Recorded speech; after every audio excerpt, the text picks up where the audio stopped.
एक बार एक बूढ़ी माँ को उसके बेटे ने एक वृद्धा आश्रम में ले जाकर छोड़ा। इस माँ का ये वही इकलौता बेटा था जिसके लिए इस माँ ने जीवन भर संघर्ष किया। इस बेटे के लिए वो सब कुछ किया जो एक माँ को करना चाहिए या माँ कर सकती हैं। और आज भी अपने बेटे को किसी भी तरह की परेशानी ना हो इसलिए आश्रम में रहने के लिए भी तैयार हो गई। वृद्ध आश्रम में रह रही माँ हमेशा अपने बेटे को याद करती मगर बेटा केवल साल में एक बार उसको मिलने जाता या फिर फ़ोन पर बात कर लेता। कई साल बीत गए। वृद्ध आश्रम से बेटे को एक दिन फ़ोन आया। उन्होंने कहा, बेटा जल्दी से आश्रम आके अपनी माँ से मिल लो, वो बहुत सीरियस है। बेटा जब अपनी बीमार माँ के पास पहुंचा तब वह अपनी आखिरी सांसें गिन रही थी।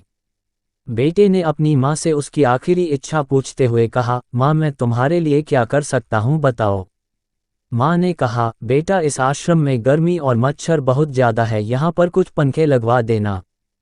फ्रिज ना होने की वजह से यहाँ पर हम बूढ़ों को कई बार भूखे पेट ही सोना पड़ता है, क्योंकि किसी ने दिया हुआ खाना खराब होने से नहीं बचा पाते। तो इस आश्रम के लिए एक दो फ्रिज भी खरीद कर दे देना। बेटे ने अपनी माँ की सारी बात सुनी और अपनी माँ से पूछा, आपने इतने साल यहाँ पर निकाल दिए पर आपने कभी भी यह बातें मुझसे नहीं कहीं और अब जब आपके पास टाइम नहीं बचा है तब आप ये सब कह रही है, ऐसा क्यों? माँ ने बेटे को जवाब देते हुए कहा, बेटा मैंने गर्मी, भूख और पीड़ा सहन कर ली लेकिन मुझे पता है जब तेरे बच्चे तुझे यहाँ पर छोड़कर जाएंगे तब तू ये सब सहन नहीं कर पाएगा, इसीलिए तेरी सुविधा के लिए मैं तुझे ये सब लगाने के लिए कह रही हूँ।